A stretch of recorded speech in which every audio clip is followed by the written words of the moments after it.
Hallelujah, therefore, Mema wakwaba nanso de bauti asese dwumadi so. Megidi se wo ho ye ewe Awurade mu nyame nhyira wo. Se da nyina woka me ho ewe woti asese dwumadi so. Awurade no kwafo ye mpa ebo biom so ne se wafa ne me nyina no mum hye waso mbrase. Ebi se wo nka wa ye ntimi nya hwe. Ene ti Awurade ka ye ho. O ya di sue ye mo. Na na wie ye no ye de na se ne ye ne tuntum ma odin kronkron no. Yada wase bebre so wetia ya mayen.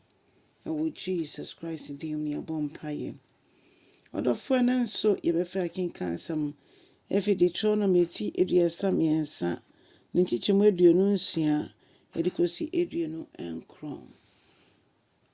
Deuteronomy ti eduasa miensa nchichemu aduonu ensia kosi aduonu enkron. Adofo menti Awurade asem. Ose obi bie ni ho a otese Israel Nyankopɔn na ono na ote ono na ote ono na ote na hingwa mu na ono na osoro edi wono na obi bie ni ho a ebetimi de na toto ne ho empo ewie mu eche Nyankopɔn keseye no kwasem ye hwehwe Nyankopɔn sa no nnwuma ema yehu ne nyame bon yesa ono ankasa nyame no oso no kron wade nyina mu ebise ne nsa no nnwuma nyina eye wowa nsa no nnwuma nyina eye sonkom eno nti ose hwan ne tese ono obi eni ho Onyankopɔn ye dada Nyankopɔn eni ewie Nyankopɔn ono ye gwa nkobia na nabasa emodu no nabasa eda muso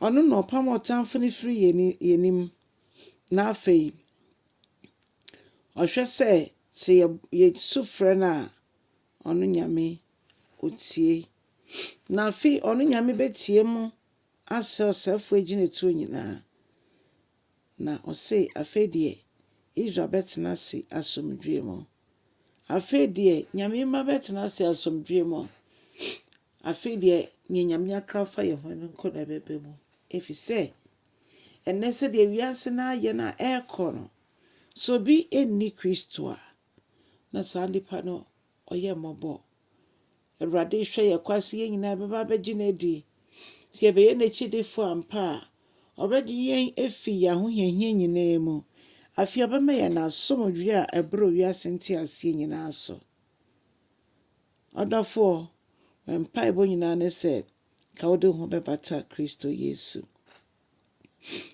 ose na Israel betena se ahotomu na nasase ensuso aye from na afei Onyankopɔn ankasa de yembewra bambo mu na afei wama yasase nso aso aba odofo se wo Kristo mu a ye wade nyina ebra osoro ye hu se soro etwemo akono ose insurane wo a wodie wo ye kese wade nyina mu na afei obi bie ni ho otese we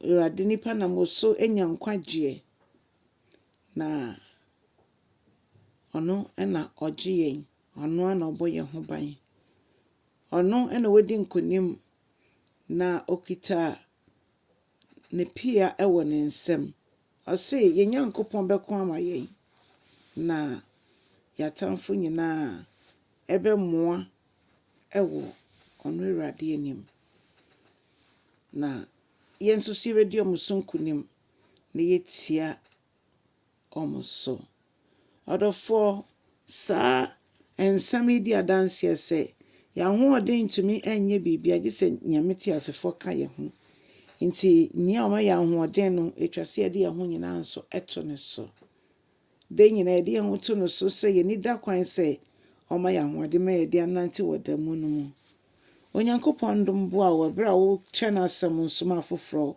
ensa ka bi yesempeke ni Awurade na Awurade nso ɛbɛhyira wo. Awurade sa ankyɛ no ɔsa no wɔ n'ani onyam mu a Awurade mmoa yɛ sɛ yɛn mu biara nyɛ ɔyaraba na mmom yɛbɛtena ase nokura mu ɛkɔsi sɛ Yesu Kristo bɛba bio. Onyame nhyira wo ɛwɔ Yesu din mu. Amen.